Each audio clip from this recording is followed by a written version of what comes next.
नमस्कार भाइयों, आज मैं खरपतवार नाशक का यूज़ कर रहा हूँ मैं अपने कपास के फसल में। तो खरपतवार नाशक को हम हर्बिसाइड भी बोलते थे। तो भाइयों, हर्बिसाइड जो होते हैं वो दो प्रकार के होते हैं। एक होता है वो होते हैं सिलेक्टिव हर्बिसाइड और दूसरा होता है नॉन सिलेक्टिव हर्बिसाइड।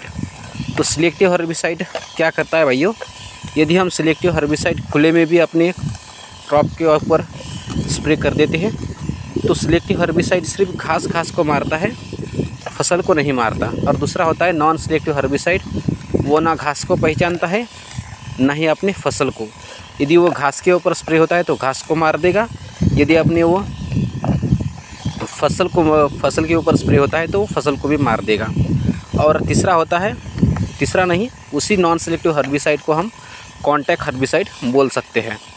तो मैं आज यूज़ कर रहा हूँ कॉन्टैक्ट हर्बिसाइड स्वीप पावर। तो देख सकते हैं स्वीप पावर का मैं यूज़ कर रहा हूँ 90 ml प्रति 20 लीटर की टंकी के लिए। और मैं स्प्रे कर रहा हूँ आज लाइन के अंदर।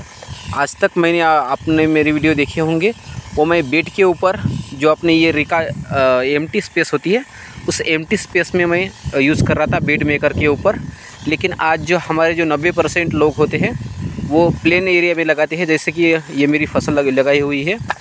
तो उस प्लेन एरिया में मैंने अभी अपना जो फसल की लाइन होती है उस लाइन के अंदर की जो घास होती है वो घास अभी मैं मार रहा हूँ। तो घास मैं मार रहा हूँ तो टेक्निक देख सकते हैं आप कैसे मार रहा हूँ मैं। ये जो हमने ये शील्ड लगाई है, टोप लगाई है, ताकि अपने फसल के ऊपर ना गिरे अपने हर्बिसाइड के बूंद, क्योंकि ये कॉन्टैक्ट हर्बिसाइड है।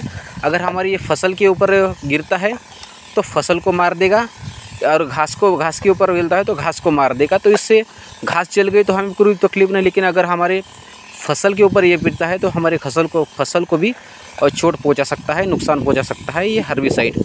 तो इसलिए मैं ये शील्ड लगा रहा हूँ। आप कौन से भी हर्बिसाइड यूज़ करिए, इस शील्ड लगाकर स्प्रे कीजिए ताकि हमारी फसल उस हर्बिसाइड से सेफ रहे, घास मर जाए। तो ये हमारा एक मोटिव है। तो इससे पहले आपने मेरी वीडियो में देखा होगा स्वीप पावर प्लस मैंने पैरानेक्स का कॉम्बिनेशन का वीडियो यूट्यूब के ऊपर डाला हूँ मैं।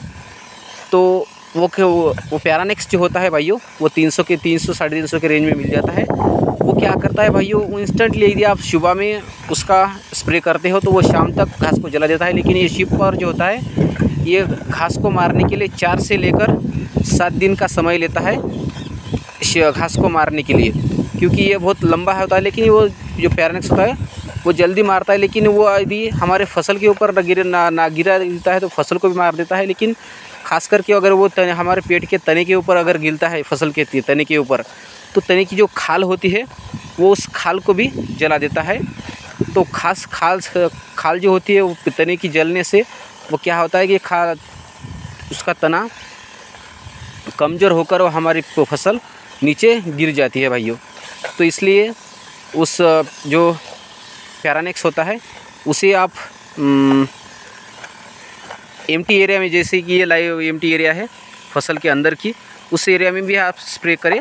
लेकिन ऐसे लाइन में आप उसका स्प्रे नहीं कर सकते, क्योंकि जो हमारी जो बहुत कम दिन वाली जो घास फसल है उस फसल को वो चोट पहुंचा सकता है। यदि आप इस बड़े वाले फसल के तने के ऊपर भी वो पैरानेक्स गिरता है तो हमारे फसल की तने की खाल को जला देगा, तो हमारा फसल तने से नीचे तना टूट के फसल नीचे गिर सकती है और हमारी फसल बर्बाद हो सकती है। तो इसलिए उस पैरानेक्स का एम्प्टी एरिया में ही आप स्प्रे करें।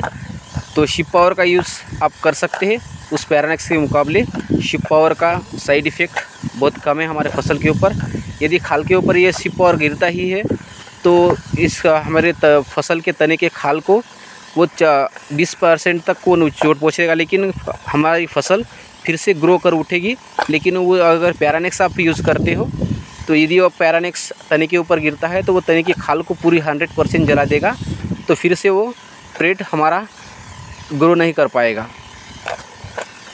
तो यही था मोटिव था आज की वीडियो में।